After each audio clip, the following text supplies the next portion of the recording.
Tyler Tonneson, and this is my Psychology is Weird project.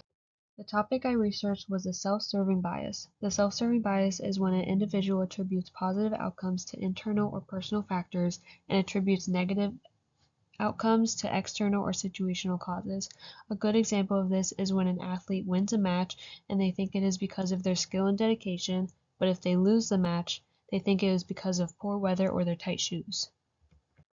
I found to represent the weird research of the self-serving bias is Self-Awareness, Probability of Improvement, and the Self-Serving Bias by Thomas Shelley Duvall from California and Paul Sylvia from Kansas.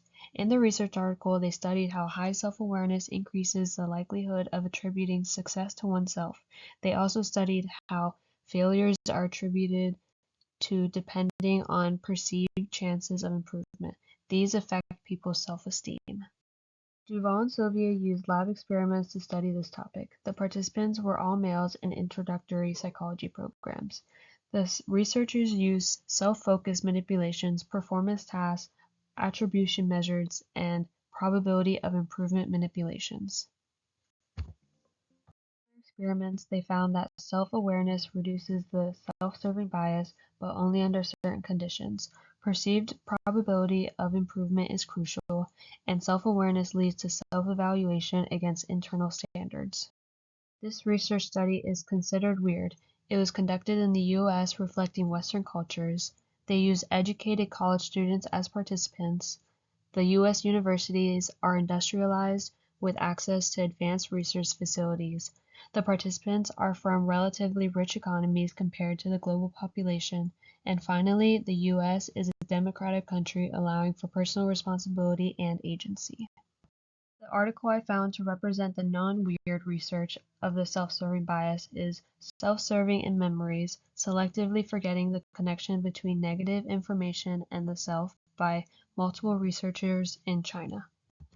In this research article, they studied how people tend to forget negative information that applies to themselves. They tested Chinese undergraduate student participants' memory with positive and negative adjectives and whether they were applied to themselves or someone else. The researchers found that the recall for positive adjectives is much higher than for negative adjectives when they are applied to themselves. The research study is considered non-weird.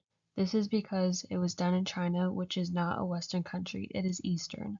While the participants they used were educated students, their educational norms are different than typical weird research. China is considered industrialized, but it might not be as high-tech and well-researched as other countries. The participants might have been middle class, and finally, China is a non-democratic country, contrasting with the political context of weird studies. The self-serving bias is comparable between weird and non-weird scenarios and studies.